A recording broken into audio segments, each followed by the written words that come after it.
May be seated.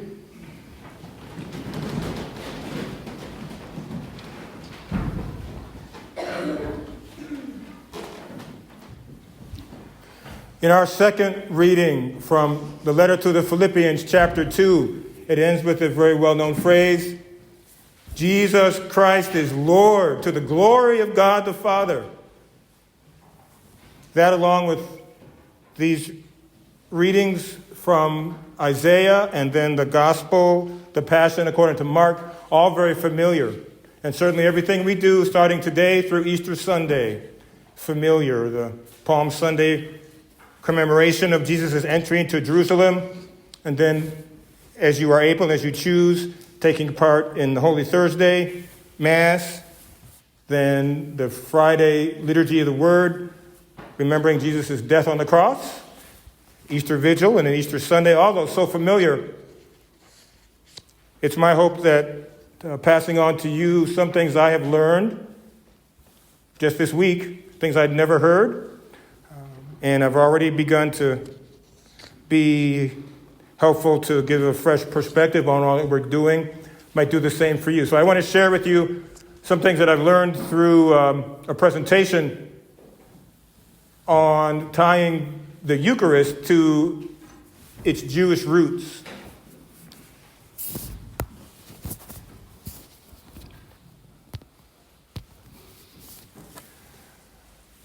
One of the things that we might miss, if you don't already know these things about the Jewish Passover, that what we call the Last Supper, I think everybody knows this, that the Last Supper was a Passover meal.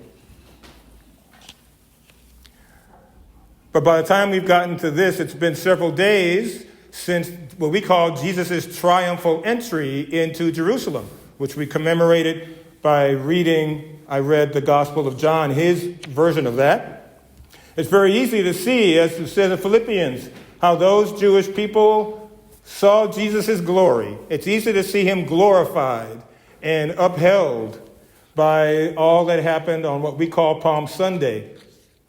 John even points out that the great crowd who had come for the feast heard that Jesus was coming into Jerusalem, and so they arranged to welcome him as he came into the city.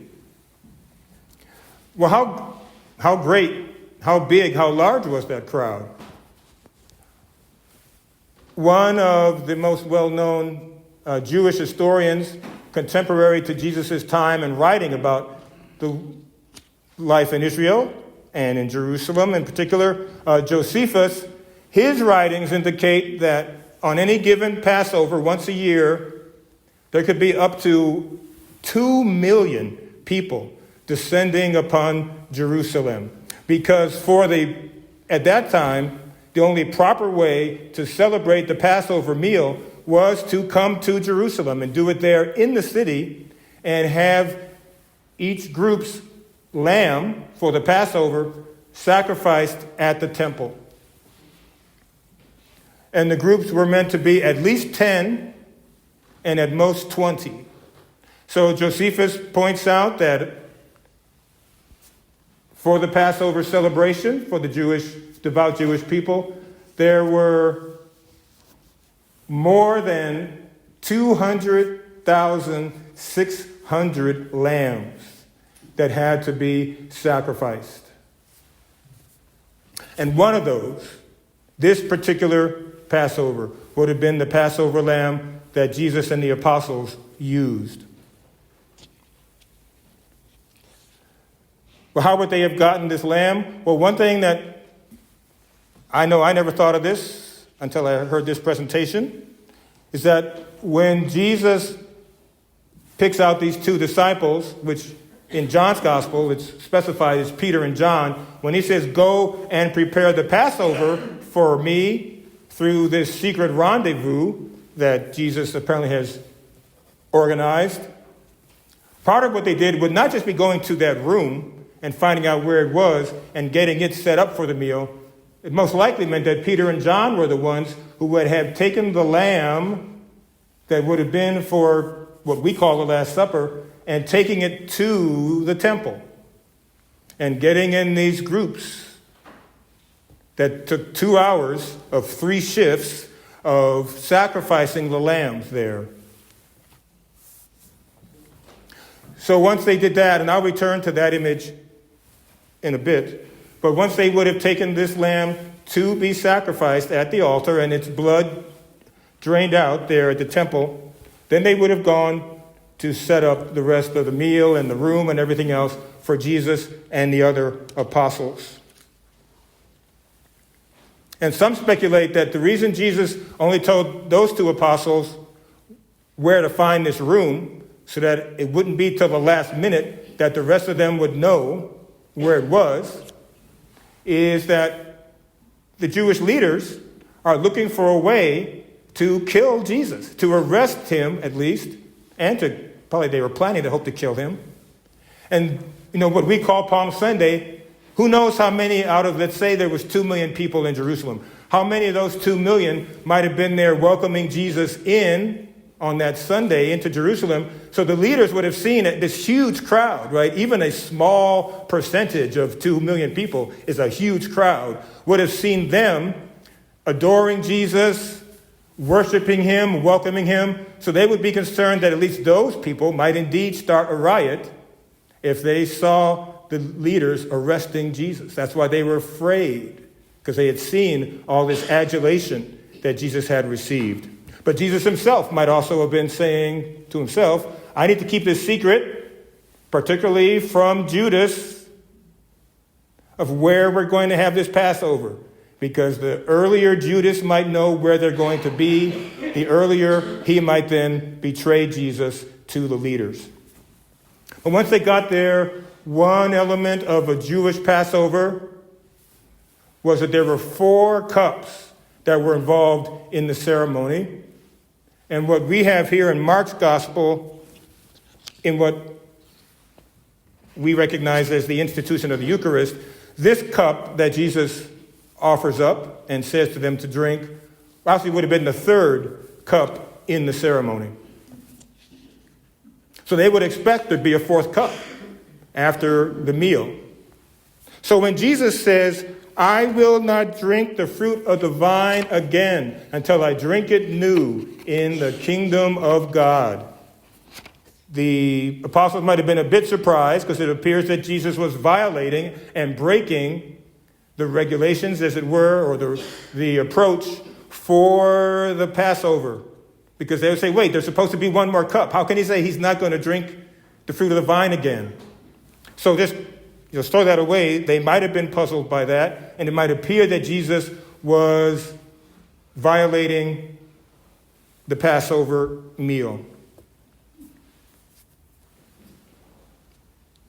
So, and I will say, give credit to, this is things that I've just learned. This is not direct primary research of my own. Okay, this is suggestions from a Catholic professor whose presentation I've watched twice, actually, this week. So then we get to the crucifixion, the Passion and the crucifixion. And Jesus is there, and it says, they gave him wine drugged with myrrh, but he did not take it. He had just said, I will not drink again of the fruit of the vine until I drink it new in the kingdom of God. This wine drugged with myrrh was a custom to give people who were to be tortured and executed something to numb their pain. So a bit of a humanitarian gesture, but Jesus refuses it. But notice later, and so notice how it gives this detail, that he did not take that offer of wine given to him. But then later, as we just heard, after he cries out, my God, why have you forsaken me? And has endured all this mocking and is about to die, it says, one of them ran, soaked a sponge with wine, put it on a reed, and gave it to him to drink. From what I understand, if not in Mark's gospel, and at least perhaps John's gospel, but in one of the gospels, this verb is different than just giving something to somebody. But apparently the verb was caused him to drink in Greek. So it would indicate, and also since Mark does not say that Jesus refused this wine, it would appear, at least you could infer, that Jesus did, in fact, drink some of this wine. Because he sees and he knows that he is about to die, and his death inaugurates the kingdom of God in a new way. So he can drink this wine as if it was the fourth cup of the Passover meal he had started with the apostles, fulfilling and transforming the Jewish custom and bringing in God's kingdom in a particular way. This is his glory. This is his being raised up on high. Not what happened on Palm Sunday. That was just mere human glory. But here, as Paul wrote in Philippians, God raised him high. He accepted death on a cross, so God has raised him high. This is his glory. He transformed the ultimate suffering of mocking, torture, execution, unjustly accused, to be the glory of the outbreak of the kingdom.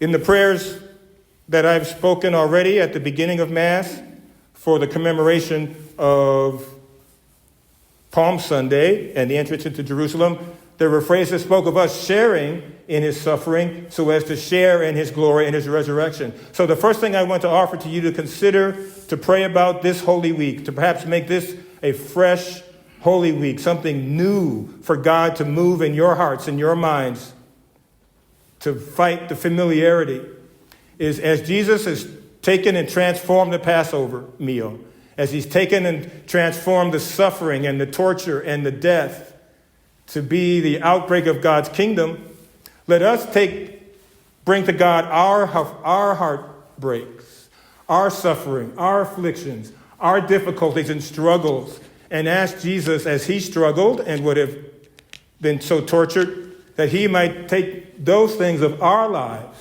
and transform them to be part of the outbreak and the continued spread of God's kingdom.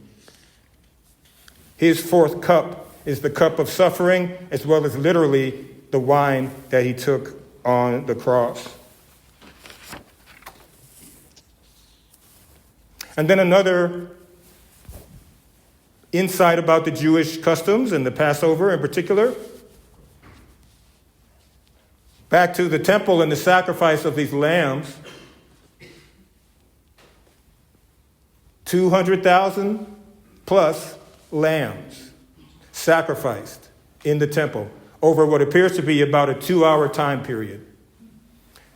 And all that blood for the ceremonial symbol rooted in Exodus would have been poured over and in front of the altar there in the temple in Jerusalem.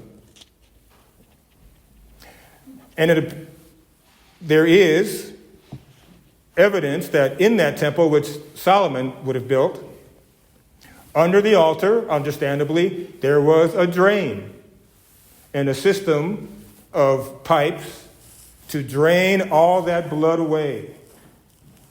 And Solomon had built underneath the temple a system of reservoirs and more pipes and aqueducts leading out of apparently the southwest side of the temple. So that when this blood, all this blood of all these lambs would go down that drain and through those pipes, it would meet with this water, this reservoir, this aqueduct under that, and that is what would flow out of the side of the temple. So that any Jewish or anybody, not just a Jewish person, anybody walking past that corner of the temple on Passover would see from the side of the temple blood and water flowing from the temple. And so some suggest that, as we will hear on Good Friday, or if you read it yourself, John's Passion, I think you all know it, or see where this is going. John has that detail that after Jesus' death, one of the soldiers pierces his side, and out of his side blood and water flow. He is the temple in all its glory. His heart is like the altar in the temple of Jerusalem.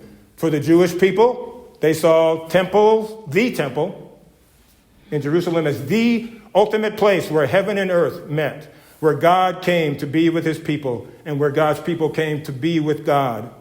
And Jesus is that new temple. He is that place where heaven and earth meet, fully divine and fully human, showing us God's justice, God's righteousness, God's challenging call to us to be purified and to resist sin and to become holier, and a place to meet God's mercy and love.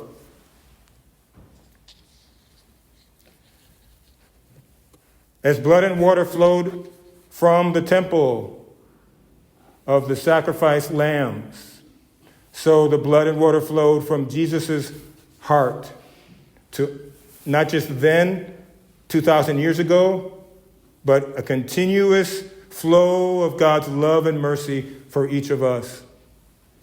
I invite us all during this Holy Week to ask God somehow to work in some new, powerful, fresh way in your life, that love and mercy flowing from the side of Christ, symbolized by the blood and water, may enrich our observation and prayer of Holy Week and enhance our entering fully into the glory of Jesus Christ the Lord in our upcoming celebration of his resurrection on Easter.